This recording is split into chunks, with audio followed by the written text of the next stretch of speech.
to do something That's else. where I want to get to. This is good. And we know this is in the church. This is coming into church. It's in the church. How do we get rid of all this stuff? The deeper issue, brother, is right here. If we could focus up on that heart, that is the issue. This is a hardened, broken, and sick heart. And God spoke to me and He says, every broken heart, in order to be healed, must first admit several things. And I said, what's that? And He just kind of spoke to my spirit. And He says, number one, they have to confess to me that their heart is clogged.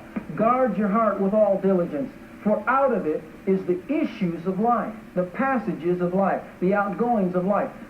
The heart is the only passageway for the life of Christ to be expressed. You know, Colossians tells us to pray that Christ may dwell in our hearts by faith. So Christ can be in our spirit, but is He dwelling in our hearts by faith? You know, to dwell in your heart by faith is to settle down, rest, and abide, and make yourself at home. You know, there's a difference when you go to your parents' house than to a stranger's house. Like, the first thing I do when I go into my mom and dad's house is open up the refrigerator. I mean, I haven't seen them for a long time. I go in the back door, open up the refrigerator, and I can make myself at home there because I have access to every room. I can use anything in that house that I want to use. And when Christ dwells in your heart by faith, He has access to your whole heart. But here is a person that must confess, I'm clogged up. Number two, I'm divided. Every broken heart is a divided heart because it's centered in what's happening in the soul and it's centered in what's happening in his spirit. He's a double-minded man. Now, Paul, are you presenting us food for thought here that the heart is not a part of body, soul, and spirit? I'm saying that the heart is interrelated through all. But God separates them, so I'm going to separate them right now to talk about them as different components. Okay, but which area do you think the heart comes in, body, soul, or spirit? The word conscience is linked with the heart. God has sprinkled your heart from an evil conscience. The thoughts are connected with the heart. As a man thinketh in his heart, so is he. So we see that the heart has an interrelationship with the spirit and the soul together. That's what I'm looking at in the Scriptures. And so, but I'm seeing where God's saying spirit, soul, and body, and then the Word of God is a discerner of the thoughts and the intents of the heart, and wants to point out the heart aspect, the very central of a person's being. That's the reason why David said, Thy word have I hid in mine heart, that I would not sin against you. But the third thing about the heart is most important. Everyone out there, if you have a broken heart, I want you to know right now that the third thing that God told me about your broken heart is this. Every broken-hearted person must first confess that they have a hard heart in order to be healed. I said, why a hard heart? Because a tender heart and a soft heart cannot be broken. Only a hardened heart can be broken. And when you're hurt from people, you become hard toward people. And God says right out there right now that you need to know you have not only a broken heart, God says you need to talk about more than just your broken heart. You call everybody up on the phone, and you talk to them about your broken heart and how it got broken. But when do we get to the issue that says, today if you hear my voice, harden not your heart? Because He's saying, child, you've got a hard heart too. And before I can ever get in there and do anything in your life, I'm going to have to get through that hardness before I get to that brokenness.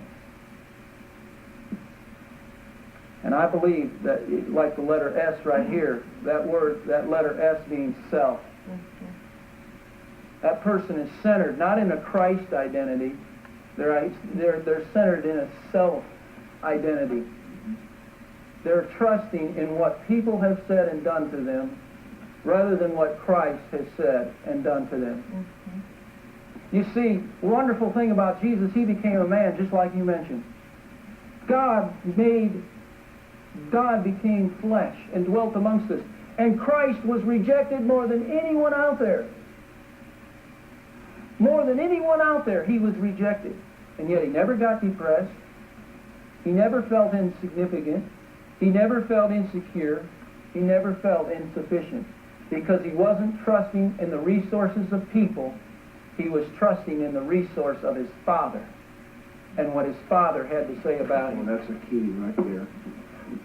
Don't look at yourself, look at Christ. But it's going to affect, what affects your soul is also going to be unloaded in your body.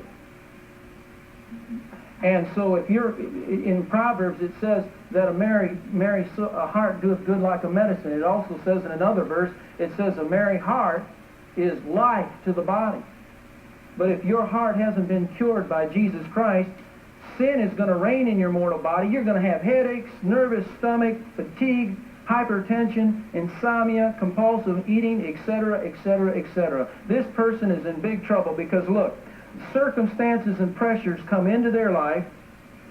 They bypass who they are in Jesus Christ and deal with it in the soul rather than in the spirit realm. And they throw it around and it diseases their heart. And then they release hostility. They live from one explosion to another. They either are ulcer givers or ulcer getters. And these are Christians. They're coming to church and they're looking like this. This is what they look like. They bypass who they are in Jesus Christ. They deal with it only in the soul realm. And if they don't explode, they implode and get depressed. And hold it in. And it affects the entire being. It's inputted through the body and it's outputted through the body. And Jesus says, from the abundance of the heart, the mouth speaks. Well, they're speaking from either the abundance of what's in their soul or the abundance of what's in their spirit. The last diagram I want to show you is this.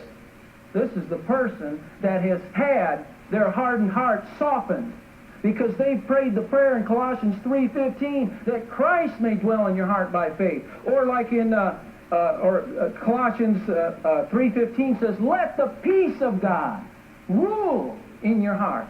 And then it says in Ephesians 3:17 that Christ may dwell, settle down, abide, make his home in your heart, in every room, in every area of your heart, not just part of your heart. This person has come, and look what's happened to his soul. Jesus said, come unto me, all ye that labor and heavy laden. Matthew 11:29, I'll give rest to your what? Soul. He says in 1 Peter 2:25, you have returned to the elder, the bishop of your soul. It says in Psalm 23, everybody loves Psalm 23. He what? He restoreth my soul. It says in 1 Peter 4:19, are you suffering out there? He says, let him who suffers commit his soul unto God as a faithful creator, and he will keep it in well-doing, not in evil-doing. God will keep your soul in well-doing. And, of course, the prayer in 1 Thessalonians 5:23, that you be preserved blameless unto Jesus Christ. Your spirit, soul, and body. Christ now takes the ascendancy. What happens to the self-life? I was crucified with Christ. Nevertheless, I live, yet not I. Christ lives in me. I've got to trust by faith in something that's already happened to me. Here it is. I was crucified with Christ. Nevertheless, I live. Yet not I. Christ lives in me. And the life I now live in the flesh, I live by the faith of the Son of God who loved who? Me. And gave himself for me.